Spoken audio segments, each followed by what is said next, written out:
Hello students, welcome to our channel. Students, आज जो हम टॉपिक करने वाले हैं वो है मॉडल ऑक्सिलरी। और मॉडल ऑक्सिलरी के अंतर्गत आज हम करेंगे शेल का प्रयोग। कि शेल का प्रयोग हम कब कब करते हैं, तो इसमें आप रूल्स देखेंगे। फर्स्ट है आपका साधारण भविष्य काल में इन सिंपल फ्यूचर आई तथा वी के साथ शेल का प्रयोग किया जाता है। तो जब भी सेंटेंस के अंतर्गत सिंपल फ्यूचर हो और वाक्य जो है आई और वी से स्टार्ट हो तो आप शेल लगाएंगे। यानी जब भी सेंटेंस की शुरुआत फर्स्ट पर्सन आई और वी से होती है और वाक्य में सिंपल फ्यूचर हो तो शेल का यूज होता है। फर्स्ट सेंटेंस है I shall be 30 next year. अगले साल मैं 30 साल का हो जाऊंगा। तो ये क्या है? सिंपल फ्यूचर है, शुद्ध भविष्य है, तो क्या लगाएंगे? शेल। दूसरा सेंटेंस है we shall go to Shimla in holidays. हम छुट्टियों में शिमला जाएंगे। ये भी शुद्ध भविष्य है, तो वी के साथ क्या लगेगा? शेल। सेकंड सेंटेंस सुझाव ऑब्लिक प्रस्ताव, सजेशन ऑब्लिक प्रपोजल को व्यक्त करने के लिए आई वी के साथ शेल का प्रयोग सब्जेक्ट से पहले किया जाता है। यानी जब भी सुझाव या प्रस्ताव की बात हो, उसको व्यक्त करना हो, सजेशन या प्रपोजल को व्यक्त करना हो, सेंटेंस इंटरोगेटिव हो, तो सब्जेक्ट से पहले शेल लगेगा। तो shall we go for a walk, तो साइन ऑफ इंट्रोगेशन है आगे। क्या हम सैर को चलें? ये सुझाव है। Shall I help you in this matter, क्या मैं आपकी इस मामले में सहायता करूं? तो ये भी इंट्रोगेटिव सेंटेंस है, तो सुझाव है, प्रस्ताव है। तो जो भी आप माने सुझाव या प्रस्ताव, तो उस स्थिति में आपको जो है आई वी के साथ प्रश्नवाचक वाक्य हो तो शेल का प्रयोग हम सब्जेक्ट से पहले करते हैं। थर्ड रूल है वादा, प्रॉमिस को व्यक्त करने के लिए। तो सेकंड और थर्ड पर्सन के साथ जो है, यदि मान लो प्रॉमिस हो तो आप शेल लगाएंगे। सेकंड पर्सन यू और थर्ड पर्सन ही शी दे।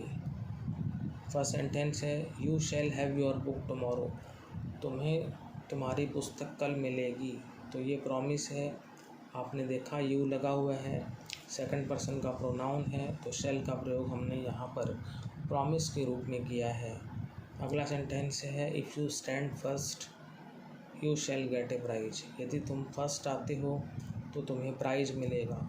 ये भी जो है सेकंड पर्सन यू है, उसके बाद हमने शेल लगाया है, तो यहाँ भी शेल का यूज जो है वो प्रॉमिस के रूप में हुआ है सेकंड पर्सन के साथ। अब चलते हैं चौथे रूल पर। धमकी या चेतावनी को व्यक्त करने के लिए सेकंड और थर्ड पर्सन के साथ शेल का प्रयोग किया जाता है। तो जब भी धमकी हो या चेतावनी हो, उसको अगर हमें व्यक्त करना है और वो ध्यान रखना होगा कि सेकंड थर्ड पर्सन होने चाहिए, तो फिर हम शेल का यूज करेंगे। फर्स्ट सेंटेंस है आपका all the traitors shall be killed, सभी जो है गद्दारों को जो है मार दिया जाएगा। तो ये क्या है? चेतावनी है, धमकी है।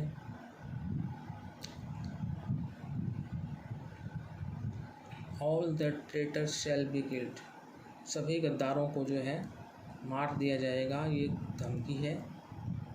अगला है if you remain absent your name shall be struck off, यदि तुम एब्सेंट रहते हो तो तुम्हारा नाम जो है काट दिया जाएगा। तो ये चेतावनी है। स्ट्रक ऑफ का मतलब काट देना। यदि तुम अनुपस्थित रहते हो तुम्हारा नाम काट दिया जाएगा। शेल का यूज हुआ है धमकी या चेतावनी दोनों वाक्यों में।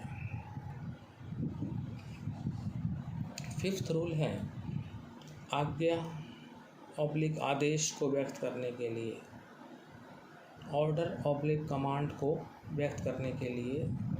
इसमें भी आपको सेकंड और थर्ड पर्सन का ही ध्यान रखना है कि सेकंड थर्ड पर्सन जो है वो होना चाहिए। तो इसमें फर्स्ट सेंटेंस है you shall not disturb me, तुम मुझे डिस्टर्ब नहीं करोगे,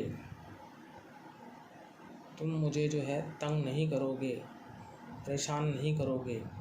तो ऑर्डर है, कमांड है, सेकंड पर्सन है, शैल का यूज है। अगला है he shall leave the room at once, वह तुरंत जो है कमरे से चला जाएगा या उसे तुरंत कमरे से चले जाना चाहिए। तो यहाँ पर जो है क्या है, शैल का यूज हुआ है ऑर्डर या कमांड के लिए। तो आज्ञा या आदेश को व्यक्त करने के लिए हमने इन दोनों वाक्यों में जो है शैल का यूज किया है। लास्ट रूल है शैल का, कानूनी कागजात यानी लीगल डॉक्यूमेंट्स और नियमावली यानी रेगुलेशंस में शैल का प्रयोग किया जाता है। फर्स्ट है आपका एवरी मेंबर शैल पे 10 रुपीज़ पर मंथ, प्रत्येक सदस्य जो है प्रति महीने जो है 10 रुपये देगा। तो ये एक रेगुलेशन है।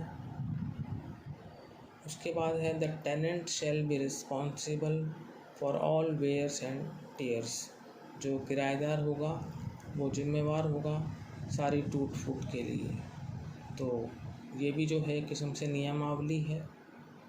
तो आपने देखा कि हमने लीगल डॉक्यूमेंट्स या रेगुलेशन के लिए इस रूल में जो है शैल का यूज कैसे किया जाता है वो देखा। तो इसी के साथ हमारे जो शैल के रूल्स हैं वो यहीं पर समाप्त होते हैं। नेक्स्ट वीडियो में स्टूडेंट्स जो हैं हम वुड का प्रयोग करेंगे। Thank you.